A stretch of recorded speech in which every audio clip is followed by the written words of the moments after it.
అందరికీ నమస్కారం అండి. ముక్తి సిద్ధ ప్రశ్న దాని గురించి చెప్పుకుంటున్నాము. జీవుడు భ్రాంతిలో ఎట్లా ఉంటాడు ఏంటనేది. మిడతలు అగ్నిని తినుబండారం అని తలంచి పడి మరణించుచున్నది. ఎట్లా? అది తినుబండారం కాదు కదా అగ్ని. కానీ మిడతలు ఏం చేస్తున్నాయి? భ్రమతో అది తినే వస్తువని మరణిస్తున్నాయి దాంట్లో పడిపోయి. తుమ్మెదలు సంపంగి పుష్పముల మాధుర్యమును తమను చంపునని తెలియక దానిని గ్రోలి మృతిని చెందుతున్నది.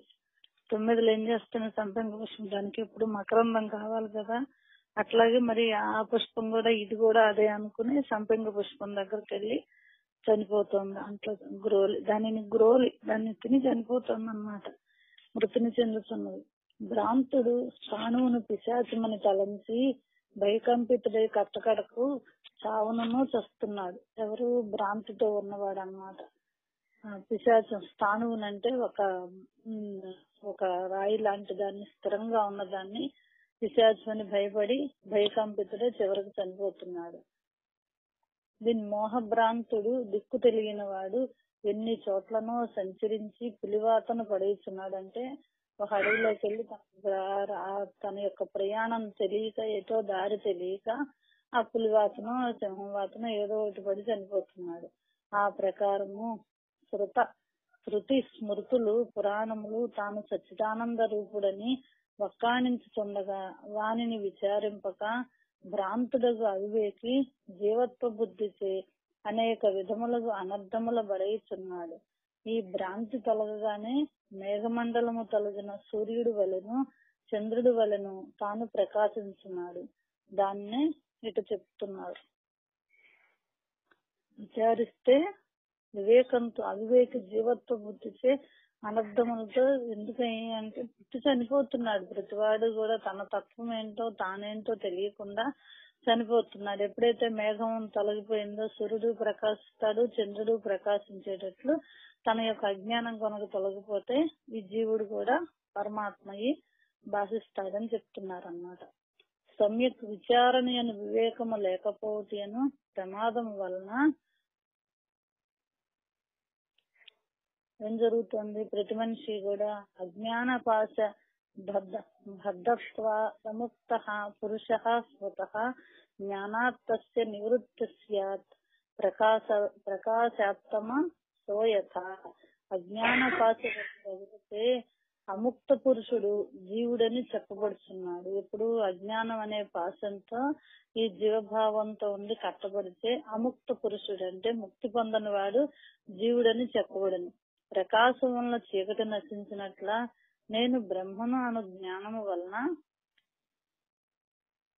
కలిగిన అసత్య నేను బ్రహ్మను అను జ్ఞానము వలన కలిగిన అసత్యముగా అజ్ఞానముచే విజృంభించిన జీవుడు ఎంతవరకు స్వస్వరూప జ్ఞానము లేకుండాటేను జీవస్వరూప భ్రాంతితో కూడుకొని ఉన్నాడో అంతవరకే తనకు జీవత్వము నిలిచి ఉండను. ఎట్లా? నేను బ్రహ్మమనే జ్ఞానం లేకపోయి ఎప్పుడైతే అసత్యం అజ్ఞానంచే విజృంభింపబడిపోయాడు ఇదంతా నిజమేనని ఎంతవరకు స్వస్వరూప జ్ఞానము లేకుంటుందో, స్వస్వరూపం అంటే ఏంటి? ఆత్మస్వరూపం. అది ఎంతవరకు లేకుండా ఉంటుందో అంతవరకు ఈ జీవత్వ భ్రాంతితో ఉంటున్నాడు. ఎప్పుడైతే తనకు కాదు, నేను జీవుణ్ణి కాదు పరమాత్మ అనేది తనకు తెలుస్తుందో అప్పుడు తనకు జీవత్వం ఉంటుంది. అప్పుడు తాను పరమాత్మ అవుతాడు అన్నమాట. ఇక భ్రాంతి కాలంలోనే త్రాటి యందు సర్పత్వ బుద్ధి ఎందును. ఎప్పుడు ఉంటుంది? భ్రాంతి కాలంలోనే.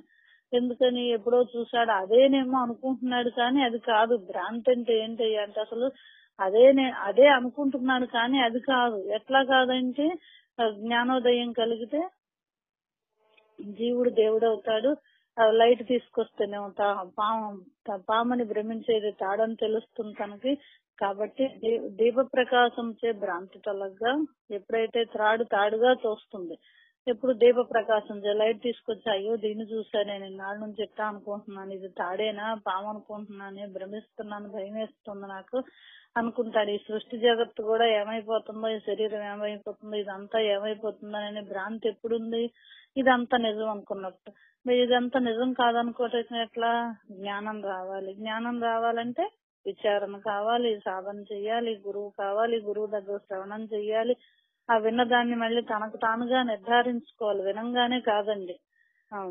వినదగిన ఎవరు చెప్పిన వినినంతనే మనం దాంట్లో కాకుండా తనకు తానుగా విచారించాలి. తనకు తానుగా విచారించి తనకు తాను నిర్ధారణ అయిందనుకోండి, తన కళ్ళతో తాను చూసి తన చెవులతో తాను వింటే ఎట్లాగో అప్పుడు కూడా మళ్ళీ మోసం చేస్తుంది మనస్సు. ఏమో అవునో కాదు, అవునో కాదా అనిపిస్తుంది. ఎందుకని వివేకం లేక.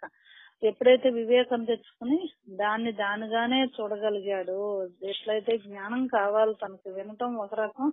అందుకనే శ్రవణం, మననం, నిధిధ్యాస అంటారు. నిధిధ్యాస అంటే జ్ఞానం రావటం, నిధి అంటే దాచుకోవటం.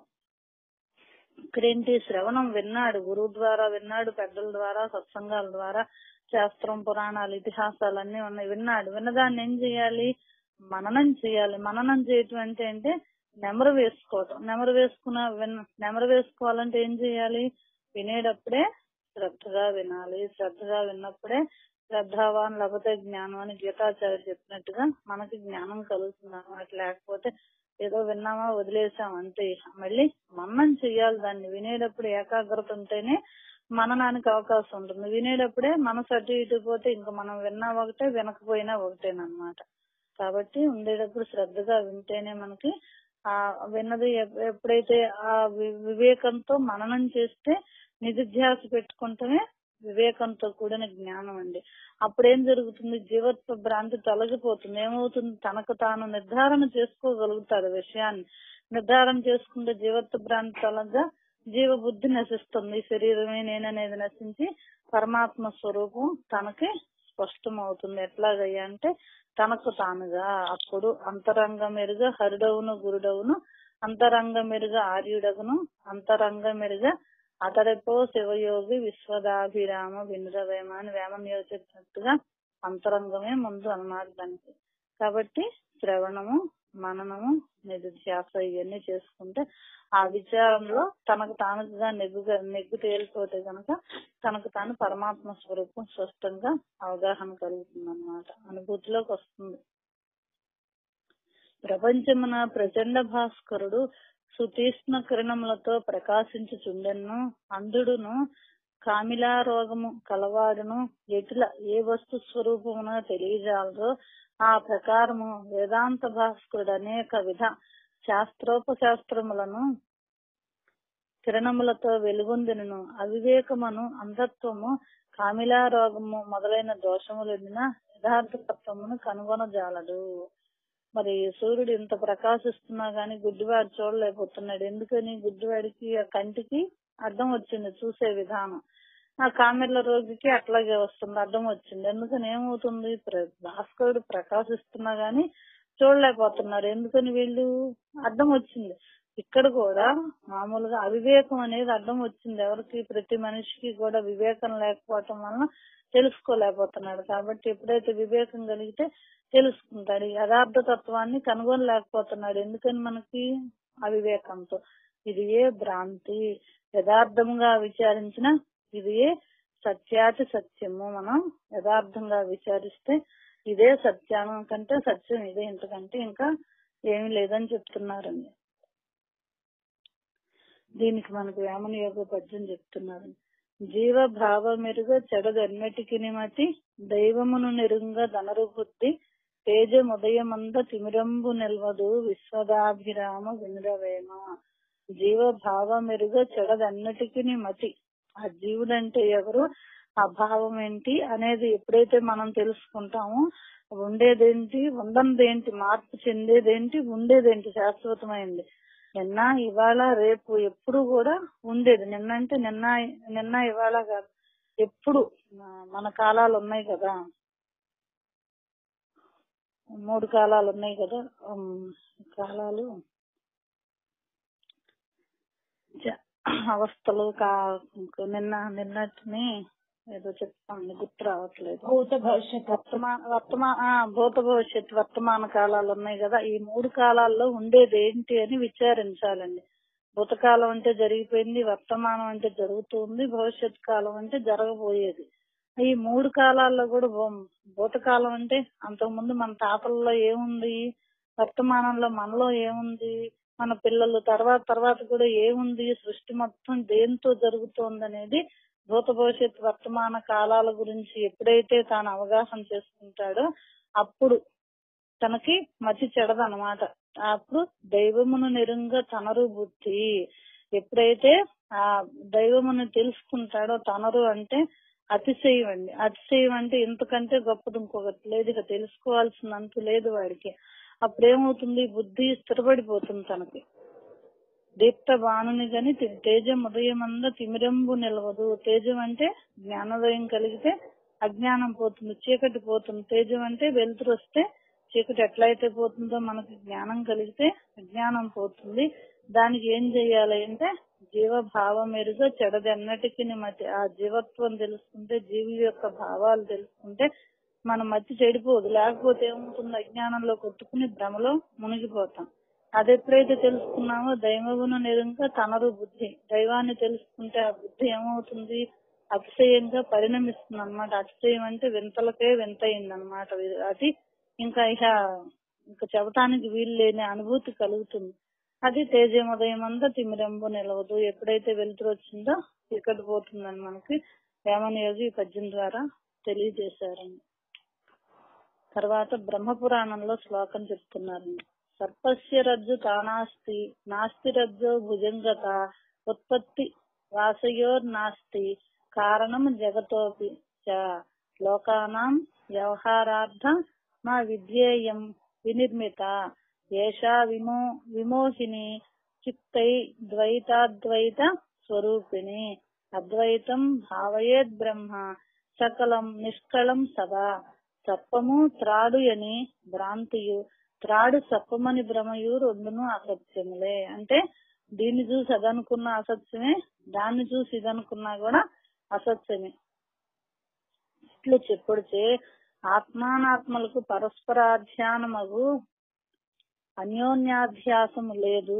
పరస్పర అన్యోన్యాధ్యాసం లేదు. తాడును చూసి పాము అనుకుంటాం, పామును చూసి తాడు అనుకుంటాం, కానీ ఆత్మను చూసి శరీరం అనుకోలేవు, శరీరాన్ని చూసి ఆత్మను అనుకోలేవు. అన్యోన్యాధ్యాసం లేవు. దేనికి? ఆత్మకి అనాత్మకి. జగత్తు యొక్క ఉత్పత్తి నాశ కారణం లేదు. ఈ జగత్తు యొక్క ఉత్పత్తి గాని నాశనం గాని కారణం లేదు. జనుల వ్యవహారము కొరకు అవిద్య కల్పింపబడినది. ముఖ్యమైన రహస్యాతి రహస్యం అయిందండి ఇది.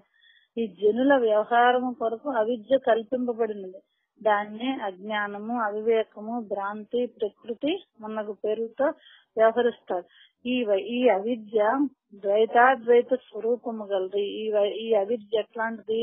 ద్వైతము రెండుగా ఉంది, ఒకటిగా ఉంది. ఎవరు చెప్తున్నారు ఇది? శాస్త్రం చెప్తోంది. వ్యవహారం ఎందుకంటే జనుల వ్యవహారం. మరి వ్యవహారం అంటే చెప్పుకోవాలి, అసలు ఏమీ లేని దానికి మరి ఏదో పేరు పెట్టాలి కదా. మరి ఏం చెప్పారంటే అవిద్య, దానికి అజ్ఞానం అని, బ్రహ్మని, ఇవన్నీ పేర్లు పెట్టుకొచ్చారనమాట.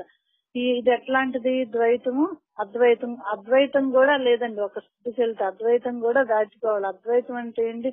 ఉన్నది ఒకటే. ఒకటే అన్నప్పుడు రెండు ఉన్నాయా, మూడు ఉన్నాయా అనే వితండవాదం ప్రశ్న వస్తుంది. మౌనమే సమాధానం. ఇక అక్కడ ఏంటయ్యా అంటే ఏమున్నది, ఏమి లేదంటే పరమాత్మ గురించి రూపం, నామం ఏమీ లేనప్పుడు ఏం చెబుతావు నువ్వు? ఏం చెప్పు, మౌనమే.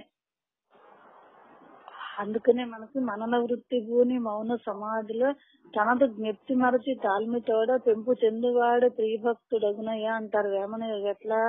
మనన వృత్తిలోన తన ఎప్పుడైతే మననం చేస్తాడో ఆ తత్వాన్ని తెలుసుకుని దాంట్లోనే తాదాత్మ్యత చెంది దాంట్లో ఉంటే ప్రియభక్తుడు ఏం మాట్లాడతాడు, దేని గురించి ఏం చెప్తాడు? ఏం చెప్పటానికి లేదు కాబట్టి చెప్పలేడు. కానీ దేనికి చెబుతున్నారు?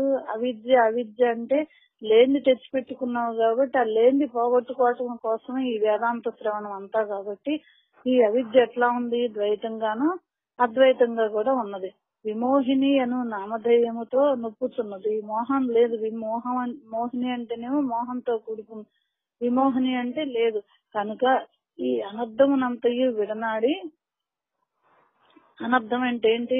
తనకి అపకారం చేసేదాన్నంతా కూడా విడనాడి నిష్కలమైన అద్వైతమైన సమస్తమైన బ్రహ్మను ఎల్లప్పుడూ భావించవలేను. నిష్కలంకం, కళంకం లేదు, మార్పులు లేవు, ద్వయం లేదు, అద్వయం రెండోది లేదు, సమస్తము ఉంది. ఆ బ్రహ్మను ఎప్పుడు భావించాలి.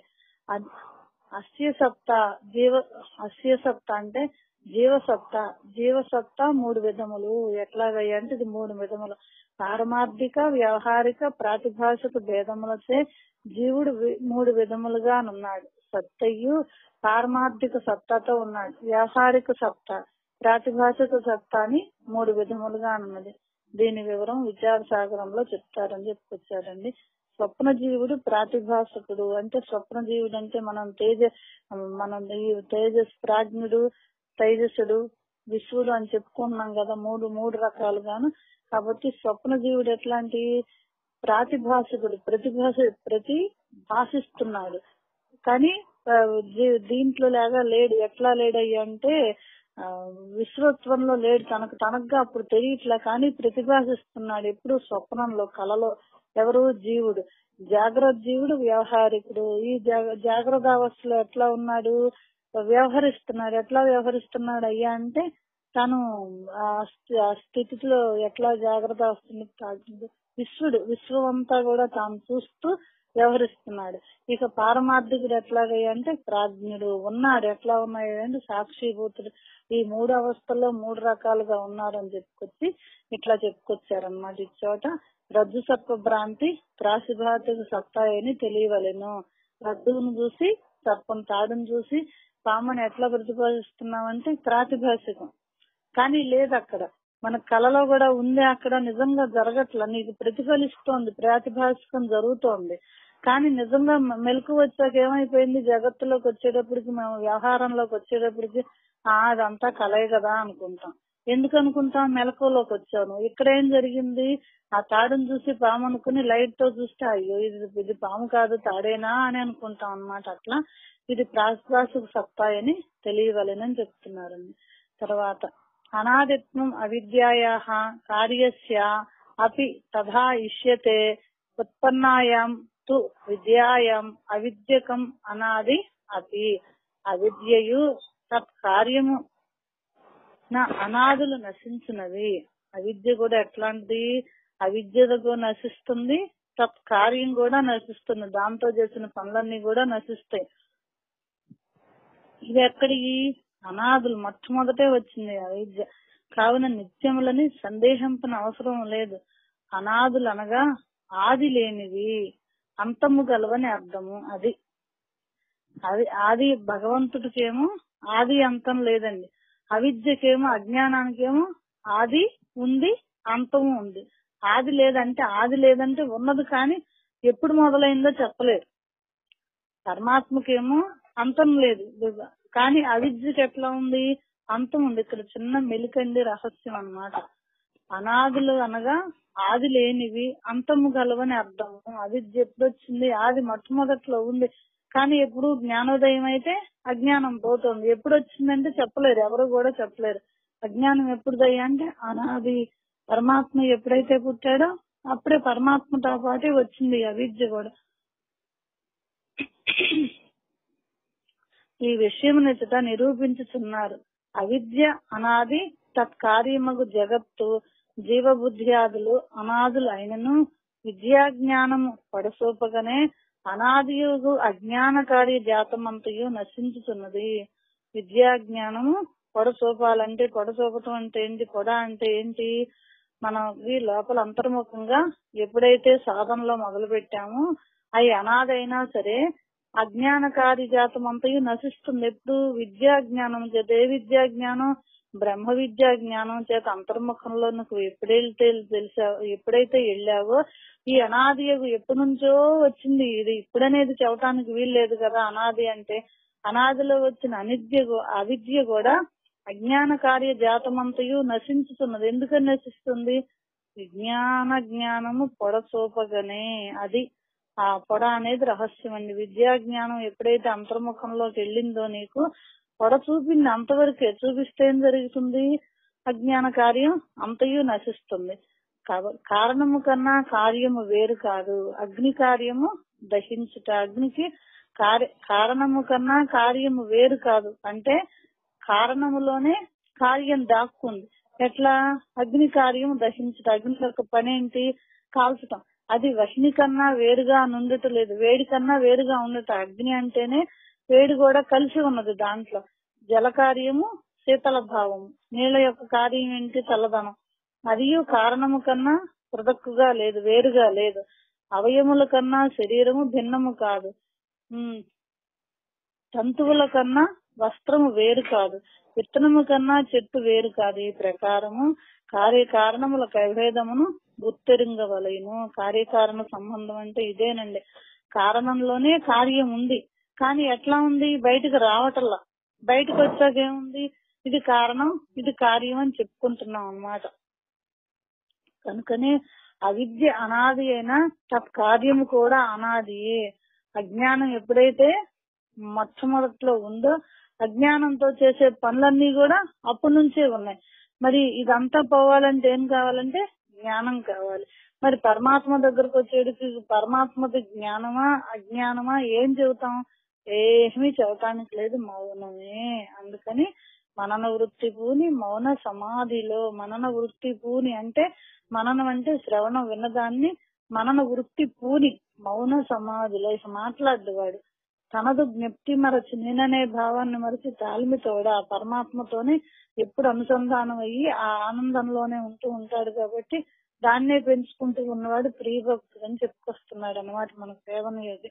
కాబట్టి ఈ కారణము అభేదమును గుర్తించవలను, కార్యకారణానికి అభేదాన్ని తెలుసుకోమంటున్నాడు. కనుకనే అవిద్య అనాది అయినను తత్కార్యము కూడా అనాదియే. అవిద్యా స్వరూపము అవిద్యాచ క్రియా సర్వాహ, సమస్త కర్మలు అవిద్యయే. అది అస్సలు మూల రహస్యం అండి. మనం మంచి అంటాం, చెడు అంటాం, మిశ్రమ కర్మలు అంటాం, మన రకరకాలుగా చెప్పుకొచ్చాడు. అన్ని కూడా ఏంటి, మొత్తం కూడా అవిద్యయే. అవిద్యా సంచితం కర్మ, అవిద్య చేతనే కర్మరాశి కలుగుతున్నది. తస్మాత్ అజ్ఞానములో లోహి సంసార సర్వనాశన, సర్వము నశింపజేయనట్టు సంసారము అజ్ఞానము చే కలుగు చేతున్నది. ఈ మన సర్వం అంటే మన యొక్క సృష్టి స్థితి లయలు అంటాం, పుట్టడం ఉండటం చేయటం, ఇదంతా కూడా ఈ సర్వాన్ని నశింపజేయి. సంసారం ఎట్లా కలుగుతుంది? అజ్ఞానంతో మన యొక్క స్థితిని పాడు చేసేస్తుంది. అజ్ఞానం మన యొక్క స్వస్వరూపాన్ని తెలియకుండా చేస్తుంది. ఇది సర్వాన్ని కూడా అజ్ఞానంతో కలుగుతుంది.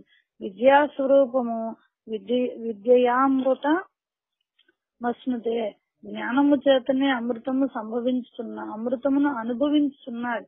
ఎప్పుడైతే జ్ఞానం కలిగిందో తనకి మృతం లేని తత్వం ఏంటి, ఆత్మతత్వం, ఆ పరమాత్మ నేనే అహం బ్రహ్మాస్మని చేస్తే ఆ అనుభూతి కలిగితే ఏమవుతుంది, అమృతాన్ని అనుభవిస్తున్నాడు.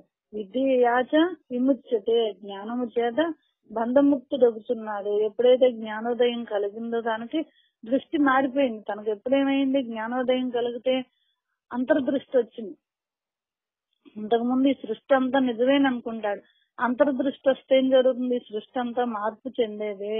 మార్పు చెందింది పరమాత్మ ఒక్కడే శాశ్వతుడు అని చెప్పి తనకు అనుభూతి కలిగి బంధంలోంచి ముక్తుడవుతున్నాడు. వీటిలా శృతులు స్మృతులు చెప్పుచున్నది. ఉత్పన్నాయాంతు విద్యాయాం తమ సూర్యోదయో యథ అను శృతి చొప్పున సూర్యోదయము కాగానే నిబిడాంధకారము కూడా పటాపంచులవుతున్నది. సూర్యోదయం అయితే ఉంది, నిబిడ అంధకారం పూర్తిగా చిమ్మ చీకటి మొత్తం చీకటిగా ఉంది కూడా మొత్తం పటాపంచులవుతున్నది. అట్లనే జ్ఞానోదయము కాగానే ప్రబలమగు అజ్ఞానము పూర్తిగా నశించున్నది. ఎన్ని జన్మల నుంచో వచ్చింది. ఎప్పుడైతే జ్ఞానోదయం కలుగుతానో ఆ అజ్ఞానం అంతా పూర్తిగా నశిస్తుంది, ఇక మిగిలేదు ఉండదండి.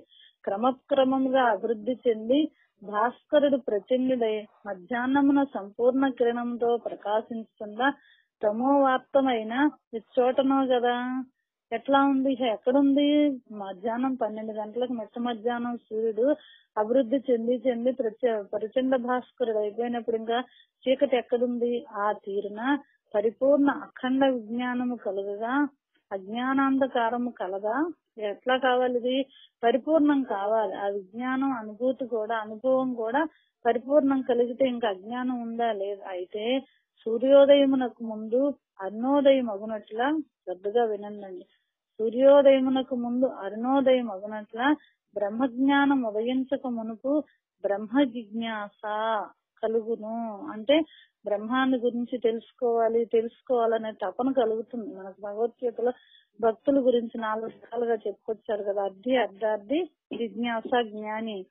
ఒకళ్ళకంటే ఒకళ్ళు గొప్పవాళ్ళు. అర్థి అంటే డబ్బులు కావాలంటున్నాడు, అర్థి అంటే అది కావాలి ఇది కావాలంటున్నాడు, అర్ధార్థి అంటే డబ్బులు కావాలనుకున్నాడు, జిజ్ఞాస అంటేనేమో బ్రహ్మతత్వాన్ని తెలియాలనే ఇచ్చ కలిగిన వాడండి జిజ్ఞాస. కాబట్టి మనకు సూర్యోదయానికి ముందు అరుణోదయం ఎట్లా అయితే వచ్చిందో అట్లాగే ఇక్కడ కూడా మనకి బ్రహ్మజ్ఞానం కలగటానికి ముందు బ్రహ్మ జిజ్ఞాస కలుగుతుంది. ఎక్కడ గురువు దగ్గరికి వెళ్ళాలి, ఏం తెలుసుకోవాలి, నాకు బ్రహ్మం కావాలి, బ్రహ్మతత్వాన్ని అనుభూతి పొందాలి, ఎవరున్నారా అనే జిజ్ఞాస అన్నమాట. కోరిక కలుగుతుంది, తనలో సంకల్పం కలిగినప్పుడే దాని గురించి వెతుకుతాడనమాట. ఆ వెతకటమే జిజ్ఞాస. అప్పుడే అవిద్య తమస్సు నాశోన్ముఖమగును. అప్పుడే మొదలవుతుంది అవిద్య అనే అజ్ఞానం పోవటం, నాశనం అవుతుంది. ఎంతగా భానుడు ప్రకాశించుచుండెనను గుహయందు కిరణ ప్రసారము లేకుండాచే చీకటి అటులనే ఇండును. ఆ ప్రకారము ఎవని అంతఃకరణము ప్రజ్ఞాన సూర్యాభిముఖము కాదో అది అటులనే మలిన అజ్ఞాన తమోబంధురమై ఇండును. ఒక చుట్టూ శుభ్రంగా వెలుగుతోంది, సూర్యకాంతి వెలుగుతోంది, కానీ అక్కడ ఒక గుహ ఉన్నది. ఆ గుహలోకి మాత్రం వెలుతురు వెళ్ళట్లా. ఎందుకని వెళ్ళట్లా? ఆ తలుపులు వేసేసి మూత వేసేసి ఉంది ఆ గుహకి. అట్లాగే ఇక్కడ కూడా అది మలిన జ్ఞానం అయితే తమోబంధురమైన పరమాత్మ అంతటా భాషిల్లుతూ ఉన్నా గాని ఎందుకు తెలుసుకోలేకపోతున్నాడంటే ప్రతి వాళ్ళు కూడా మలినంతో కూడిన అజ్ఞానం తమోబంధురమైంది. ఇందులకు శ్లోకం ప్రకాశం బ్రహ్మ విజ్ఞానం పరాత్మానంజ భాస్కరం ఏవం వేత్తి విజ్ఞాని ముచ్యతే భవబంధనాత్. బ్రహ్మజ్ఞానమును ప్రకాశముగాను పరమాత్మను తీక్ష్ణ సహస్ర కిరణులుగాను ఎవడు తెలియను. బ్రహ్మజ్ఞానం అంటే వెలుతురు, పరమాత్మ అంటే ఏంటి? తీక్షణంగా మనకు మెట్ట మధ్యాహ్నం 12 గంటలకు సూర్యుడు ఎట్లా అయితే భాషిస్తూ ఉంటాడో అట్లా పరమాత్మను తెలుసుకుంటే ఆ సుజ్ఞాని అజ్ఞాన తమో బంధము నుండి విడువబడుతున్నాడు. సుజ్ఞాని అంటే ఎవరు? తెలుసుకోవాలనే జిజ్ఞాస కలవాడు ఎవడైతే ఉన్నాడో వాడు సుజ్ఞాని. తన యొక్క అజ్ఞాన తమో బంధం నుండి విడువబడుతున్నాడు. ఒకానొకడు గుహయందు దగ్గరనే సంచరించుతున్నాడు, దాని విషయము నెరుంగడు.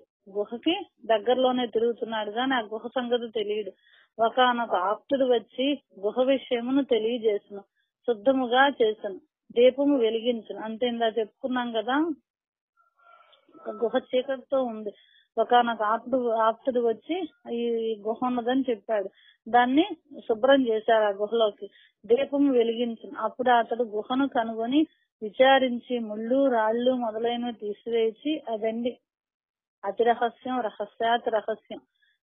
దాంట్లోకి వెళ్ళి ఆ దీపాన్ని వెలిగించి ఏం చేశాడు? దాంట్లో ముళ్ళు రాళ్లు మొదలగునవి తీసివేసి రంధ్రములనెల్లా పూడ్చి సున్నమును కూడా పూత వేసి దీపము వెలిగించను. అప్పుడు అనాదిగా ఉన్న చిట్ట చీకటి కూడా మటుమాయం అయిపోయింది, మటుమాయం ఆయన. అంతే కాదు, ఆ చోట శాంతమూర్తి దేవుని విగ్రహమును కూడా కానబడెను. అది కనిపించింది, తనేం పెట్టలా అక్కడ. శ్రద్ధగా వినండి. ఒకనొకడు ఆ గుహ దగ్గరే తిరుగుతున్నాడు, కానీ తనకు తెలియట్లా ఈ గుహ సంగతి ఏంటి కూడా. ఎవరో ఒక ఆప్తుడు వచ్చి, అంటే ఒక గురువు వచ్చి ఈ గుహలో సంగతి చెప్తున్నాడు. ఏమని చెప్తున్నాడు? గుహ దాని విషయం చెప్పాడు. ఏం చెప్పాడు? దాన్ని శుభ్రం చెయ్యి, ఆ గుహని దీపం వెలిగించమన్నాడు. దీపం వెలిగించాక అప్పుడు అతడు గుహను కనుగొని విచారించి, పక్కనే ఉంది, నేను చూడలేదు ఇంతవరకు అని ఆ గుహను కనుక్కుని ఈ శరీరం అనే గుహను విచారించి ఆ దాంట్లో ఏం చేశాడు? దీపం వెలిగించాడు. ముందు దీపం వెలిగించటం ఏంటి? ఇక్కడ మనకి సూర్యోదయం ముందు ఏం జరుగుతోంది? అరుణోదయం జరుగుతోంది, జిజ్ఞాస కలుగుతోంది. ఆ జిజ్ఞాస అనే దీపాన్ని వెలిగించాడు. అప్పుడు అతడు గుహను ఏం చేశాడు? లోపలికి వెళ్లి ఆ దీపాన్ని వెలిగించి విచారించి ముళ్ళు రాళ్లు మొదలైనవి తీసేశాడు. ముందు దీపం వెలిగించి తీసేశాడు. తీసేసాక ఏం చేశాడు? రంధ్రములలా పూడ్చి సున్నమును కూడా పూత వేశాడు. ఏం చేశాడు? లోపల అయ్యే చిల్లులు రంధ్రాలు అవి ఉంటే అవన్నీ పూడ్చేసి సున్నాన్ని కూడా వేసి దీపాన్ని వెలిగించాడు. అప్పుడేం జరిగింది? అనాదిగానున్న చిట్ట చీకటి కూడా మటుమాయం అయిపోయింది. ఎవరికి? ఆ గుహలో. అంతే కాదు, ఆ చోట శాంతమూర్తి దేవుని విగ్రహము కూడా కానబడిను. అంతకు ముందు ఆ గుహలో విగ్రహం ఉంది, కానీ ముళ్ళు రాళ్ళు వాటితో అంతా చెత్త చెదారంతో ఉండిపోయి రంధ్రాలుండి ఆ తలుపేసి ఉండేటప్పటికి ఏమీ తెలియబడలా తనకి. కానీ ఎప్పుడైతే ఇదంతా జరిగిందో తనకి అందులో దేవుడి విగ్రహం కూడా కనిపించింది. దానిని పుష్పమాలికను ధరింపజేసి స్తోత్రము చేసి ఆ దేవుడే తానే ఆ దేవుడు అభేద ప్రత్యయంతో శాశ్వతానందమును పొందెను. ఈ చిన్న కథ ద్వారా మనం ఏం తెలుసుకోవాలంటే, ఈ శరీరం అనే గుహలో భగవంతుడున్నా, ఈ శరీరంలో దేవుడున్నా మనకు తెలుసుకోలేకపోతున్నాం కాబట్టి ఎవరో ఆప్తుడంటే ఒక గురువు వచ్చి మనకు తెలియజేస్తే నీలోనే ఉన్నాడు భగవంతుడు అని తెలియజేస్తే ముందు జిజ్ఞాస కలిగింది. అవునా కాదా అనేది జిజ్ఞాస కలిగితే ఆ లోపలికి వెళ్ళాడు. అంతర్ముఖానికి తీసుకెళ్లాక దీపం వెలిగించాడు. ముందు ఏమో జిజ్ఞాస అనే దీపం వెలిగింది. తర్వాత లోపలికి వెళ్లి విచారించి అందులో రంధ్రాలన్నీ పూర్తి చేసేసి మనలో ఏవైతే ఉన్నాయో అర్చద్వర్గాలు గుణాలు వీటన్నిటిని కూడా సాధన ద్వారా తీసేసుకుంటా మళ్ళీ దీపాన్ని వేశాడు. ఏం చేశాడు? సున్నం కూడా వేశాడు దాంట్లో. అంటే ఏంటి? వివేకం తెచ్చుకుని దీపాన్ని వెలిగించాడు, జ్ఞాన దీపాన్ని. అప్పుడు ఏమైంది? అనాదిగా ఉన్న చిట్ట చీకటి పోయింది. మనకు కూడా అవిద్య అజ్ఞానం అనాది అని చెప్పుకుంటున్నాం కదా, ఈ అనాది పోయింది. పోయాక ఏం జరిగింది? అంతేకాదు అతోట శాంతమూర్తి దేవుని విగ్రహమును కూడా గానబడును. శాంతమే జనులను జయమును అందించిన శాంతం వచ్చింది. ఎప్పటికి? ఆ సాధకుడికి. కనిపించేటప్పటికి ఏమైంది? దాన్ని ఏం చేశాడు? పుష్పమాలికలతో ధరింపజేశాడు. మనకు శాంతము దయ ఇవన్నీ అష్టపుష్పాలు ఉన్నాయి కదండి, వాటితో స్తోత్రం చేసేటప్పటికి ఏమైంది? తానే దేవుడు, దేవుడే తానని అభేద ప్రత్యయంతో శాశ్వతానందాన్ని పొందాడు అన్నమాట. ఆ ప్రకారముగా దేవుడు అనాదిగా అంతఃకరణ సన్నిధానమునే జన్మ జన్మల నుండి ఉంటున్నాడు. మనకు ఎన్ని జన్మలు ఇచ్చినా గానీ దేవుడు లేకుండా జీవుడు లేడు. కాబట్టి దేవుడు అనాదిగా ఉన్నా సరే అంతఃకరణ సన్నిధానముచే జన్మ జన్మలను ఉంటున్నాడు. అంతఃకరణం ఇంటిదో తెలియదు. అంతఃకరణం అంటే మనసు, బుద్ధి, చిత్తం, అహంకారం. దీంతోనే మనకు సంసారం ఏర్పడింది. ఈ సంసారాన్ని ఎట్లా తొలగించుకోవాలనేది తెలియదు. అయినను దాని ధర్మములకు సుఖదుఖాదులను తన యందు ఆరోపించుకొంచున్నాడు. ఇట్లుందా గురువును ఆప్తుని ఉపదేశంచే అంతఃకరణమున ఎట్టిదో విచారము చేసెను. మలిన వాసనలను రాళ్లు మొదలగు వానిని పెరికి వైచును.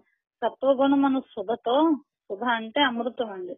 సత్వగుణం ఆ జిజ్ఞాసతో లేపనము చేసి సంకల్ప రంధ్రముల పూడ్చి ఆత్మజ్ఞాన దీపమును వెలిగించగా అప్పుడు అనాదిగా అజ్ఞానాంధకారం ఎచ్చోటకో పరిగిడెను. ఎక్కడికి పోయింది?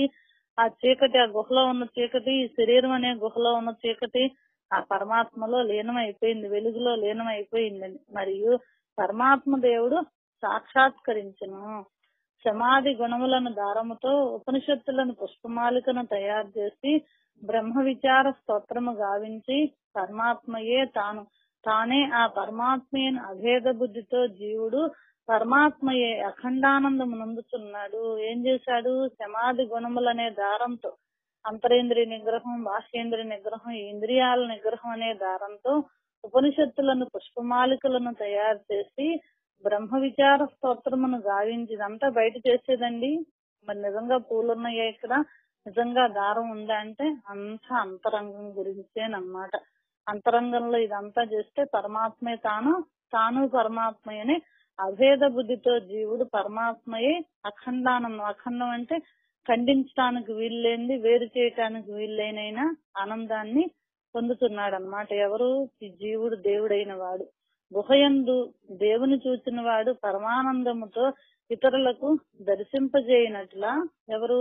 గుహలో ఎవరైతే దేవుణ్ణి చూశాడో, నేను ఫలానా గుహలో దేవుణ్ణి చూశానని పక్క వాళ్ళకి అందరికీ చెప్పినట్లా తన అంతఃకరణమున్న దేవుని కనుగొన్న ఆత్మజ్ఞాని ఇతరులకు మార్గమును బోధించును. అది తను చూసుకోకపోతే పక్క వాళ్ళకి ఎట్లా చెప్పగలడు? ఎవరైతే తాను చూసుకుంటాడో ఆ దేవుని కనుగొన్న ఆత్మజ్ఞాని ఇతరులకు మార్గాన్ని చూపిస్తాడు. తను వెళ్ళాడు, తనలో ఉన్న ముళ్ళని వాటిని తీసేసుకున్నాడు, అన్ని తీసుకున్నాడు కాబట్టి తన మార్గాన్ని చూపించగలడు. ఎక్కడో పుస్తకాల్లో చదివి మళ్ళీ చదివితే ఏమైంది? తను చూశాడా? తను చేశాడా? తను చూడలేదు, చెయ్యలేదు. వాచా వేదాంతమే జరిగిందన్నమాట. కాబట్టి అనుభవ వేదాంతం అంటే ఇది. అనుభవించి తాను తెలుసుకుంటేనే ఇతరులకు చెప్పగలడు. మాటలతో చెప్పడం అంతవరకే అయిపోతుంది. కాబట్టి గుహ గలవాడటి దానిని భద్రపరిచి దేవపూజతో కాలము గడుపుతున్నాడు. గుహ గలవాడట్టి దానిని భద్రపరిచి, ఏంటి శరీరం అనే గుహ గలవాడు ఏం చేస్తాడు, భద్రం చేసుకుని దేవపూజతో కాలాన్ని గడుపుతున్నాడు. అటులో సుజ్ఞాని తన అంతఃకరణమును విషయవాసనాదులచే చెడనీయక, సుజ్ఞాని అంటే అది జ్ఞానం వచ్చింది కదా, అనుభవం కలిగింది కదా వాడికి, తన అంతఃకరణలోకి విషయ వాసనాదులను చెడనీయక రానీయక ఎప్పుడును బ్రహ్మచింతనీయను పూజతో కాలమును సఫలము చేయొచ్చు విముక్తుడవుతున్నాడు. ఎప్పుడు ఏం చేస్తాడు, ఏ పూలతో పూజ చేస్తాడు, బ్రహ్మచింతన. ఎదుటి వాళ్ళు తిట్టినా సరే వాడికి ఏదో ఆ మనసు వచ్చింది తిట్టాడు అనుకుంటాడు కానీ నన్ను తిట్టాడు అనుకోడు. ఎందుకని, ఏం పూజ చేస్తున్నాడు తను, బ్రహ్మచింతన అనే పూజ చేస్తున్నాడు కాబట్టి ఇంకా తనకి అంతా ముక్తిని పొందుతున్నాడు, విడివడిపోతున్నాడు. అందుకే తిట్టి కొట్టుదేని తిరిగి మాట్లాడక, అటునిట్టు చూచి అదిరి పడక, తన్నుగాని ఎట్లు తత్వజ్ఞుడును విశ్వదాభిరామ విందవేమ. బ్రహ్మచింతన అనే పూజతో చేస్తున్నాడు కాబట్టి తను తిట్టినా కొట్టినా ఈ శరీరాన్నే కాని నాది కాదనుకుంటాడు. నాది కాదనుకున్నప్పుడు పరమాత్మ ఊరుకుంటాడా తన భక్తుల్ని? ఊరుకోడు.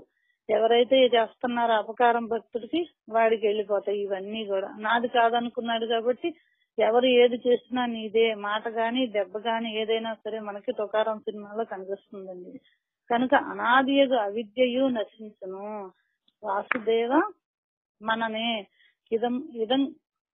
ఇదము జ్ఞానం జ్ఞానాగచ్చతీతి చేతు అనాదిత్వేన వేదేషు శాస్త్రేషు చ ప్రసిద్ధత్వాదస్య కారణం న వక్తుల శక్యతే తార్హి తస్యా జ్ఞానస్య ఆదిర్నాస్తి చేదంతోపి నా స్థితి నిశ్చయః తదా యజ్జీవస్య ముక్తిరపి న్యాత్ ఇది చేతృను. ఈ అజ్ఞానాదుల మెటుల వచ్చుననగా వేదశాస్త్రముల యందు అనాది అని ప్రసిద్ధమైంది. ఈ అజ్ఞానం ఎప్పుడొచ్చింది అంటే వేదం శాస్త్రం ఏం చెబుతోంది, అనాది అని చెప్తోంది. కారణము చింతింప సాధ్యం కాదు. మనం దీని కారణాన్ని చింతించడానికి సాధ్యం కాదు. అటులైన అవిద్యకు ఆది లేకుండా అంతము కూడా సున్నాయే కదా అయ్యని నిత్యం. ఎందుకయ్యా అంటే సాధకుడికి ప్రశ్న వస్తుంది, ఆది లేనప్పుడు అంతం ఎక్కడ